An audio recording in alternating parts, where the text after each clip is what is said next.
Good morning sir. Good morning, good morning.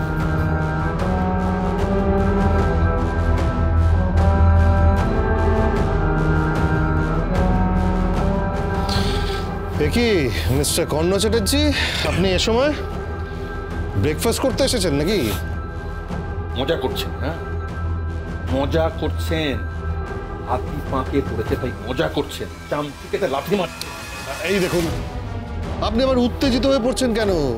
সময়টা তো breakfast করারই সময়।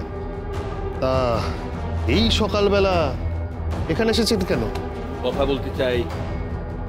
কার সাথে? কার সাথে কথা বলতে চান? পরশুরামের সাথে কথা বলতে চাই। পরশুরাম? কেন? আমি ওর সাথে কথা বলতে চাই। আমি ব্যাপারটা সেটেল করতে চাই। ব্যাপারটা ঠিক দিকে এগোচ্ছে না। ও প্রজাপতির মতো পালিয়ে পালিয়ে বেড়াচ্ছে আর আমি পাগলের মতো ধরার চেষ্টা করছি, কিন্তু পাচ্ছি না। দেখুন অফিসার, আমি আপনাকে আনঅফিশিয়ালি বলছি, আমি লোক লাগিয়ে গুলি করিয়েছিলাম। হ্যাঁ, কিন্তু ওই গুলি করার পর যখন আমি দেখলাম যে শিবপ্রসাদ গাঙ্গুলি হাসপাতালে শুয়ে আছে, তখন আমি নিশ্চিত ছিলাম যে ওই হচ্ছে পরশুরাম। নিশ্চিত ছিলাম ওই পরশুরাম। আমার সমস্ত চিন্তা চলে গেল। আমি বুঝে গেলাম যে সমস্ত কিছু ফয়সালা হয়ে গেছে, আর কোনো চিন্তা নেই। এবার গেমটা পুরো আমার হাতের মুঠোয় আমি নিয়ে নেব। তারপর ওই স্কুলের যে ঝামেলাটা, না ওখানে আমি লাট্টুর কোনো ক্ষতি করতে চাইনি।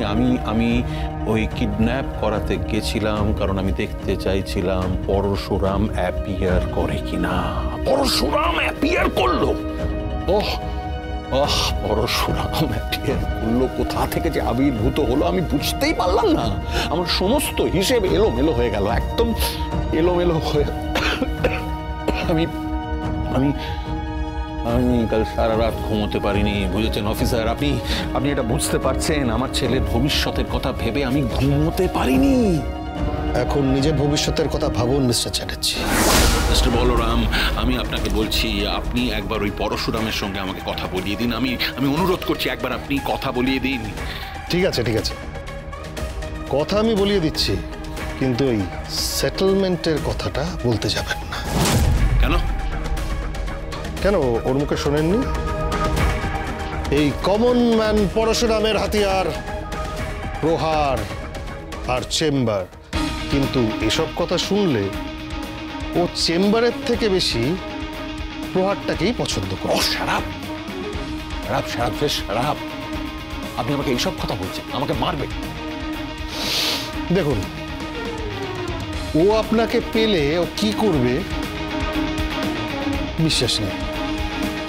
ও সব পারে, কারণ ও অপরাধ আর অপরাধীকে ঘৃণা করে।